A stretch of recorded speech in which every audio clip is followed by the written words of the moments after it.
Hey you, how are you doing? Did you see my post today about how we choose to show up on purpose in our homeschools?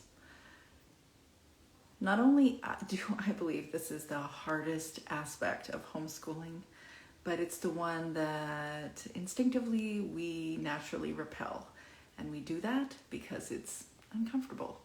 We usually have to face ourselves, look at ourselves in a mirror, and learn a whole bunch about ourselves that we really don't want to learn.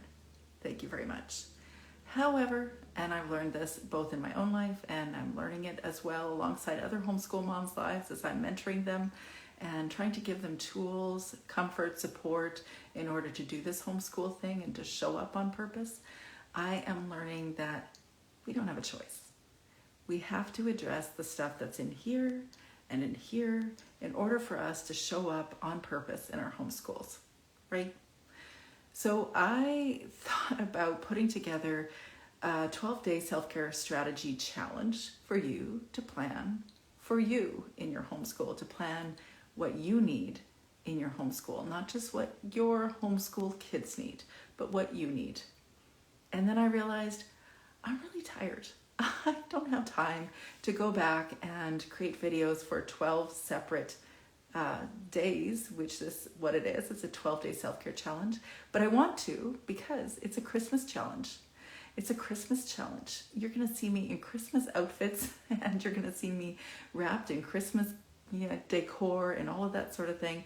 And the entire 12-day challenge is a self-care Christmas challenge.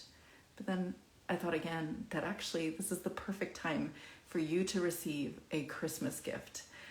It seems to me that we have misplaced when New Year's is, because it always feels like every year that the new year really begins before we start our next homeschool year.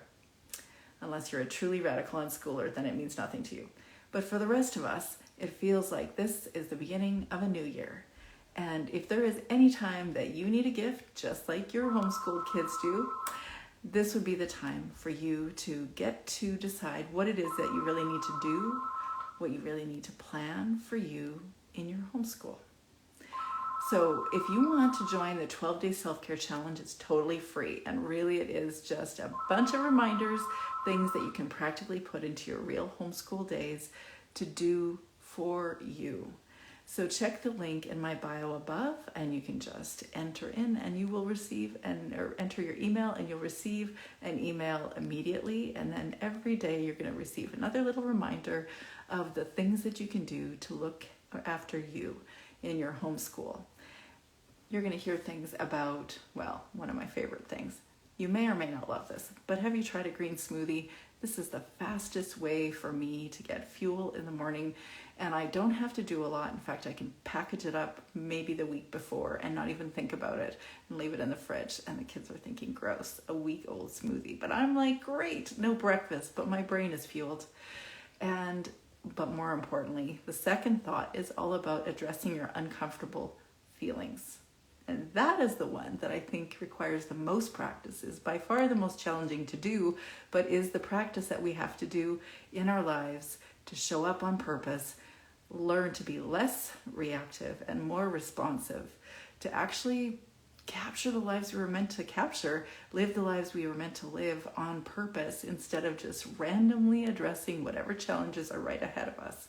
So I'm going to talk about that on day 2. On day 3, I'm going to talk about breath work. Breath work in your homeschool day. And why? Not because your body doesn't know how to breathe, but because when you get in a flooded state or in a triggered state or overwhelmed with an uncomfortable feeling, which anybody's hand for it happens maybe once a week, once a day, 5 times a day, right? We're all different. We all have different experiences, but we all have uncomfortable feelings.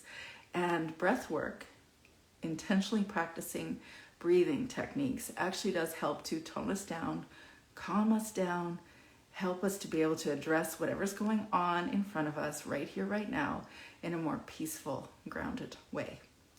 So I'm also going to talk about building boundaries on the 4th day. And I don't think there is really another thing that I end up talking about with literally every homeschool mom. It is a discussion around boundaries. And I'll talk to you all about that in day 4. On day 5, I'm going to talk about simplifying your thing, simplifying your homeschool life. Day 6 is creating a self-nurturing homeschool routine. 7 is getting outside. 8 is all about creating a gratitude practice and homeschool mama daily affirmations. Day 9 is all about how to instill a stretching routine or some sort of warm-up exercises in the morning in your homeschool mama morning routine. Day 10 is about kickstarting your homeschool mama immunity, which is something that I included and wrote down before this last year, but it always applies. And day 10 is all about, or day 11 is all about updating your homeschool mama wardrobe. Do you have my wardrobe? Just a lot of yoga pants? Well, it's time to update that. Day 12 is all about including homeschool mama read alouds, which will dip into a discussion about reading, inspirational reading, and things that actually help grow you and really train you into a growth mindset, and always be on the listen or the lookout, depending on how you learn, for more ways to engage learning and growth mindset in your own world. And and all of this at the low price of free. So I hope you enjoy it, and I hope it's a useful tool for you before you get started in your homeschool upcoming year, so you can plan for you as well as planning for your homeschool kids. We'll talk to you soon.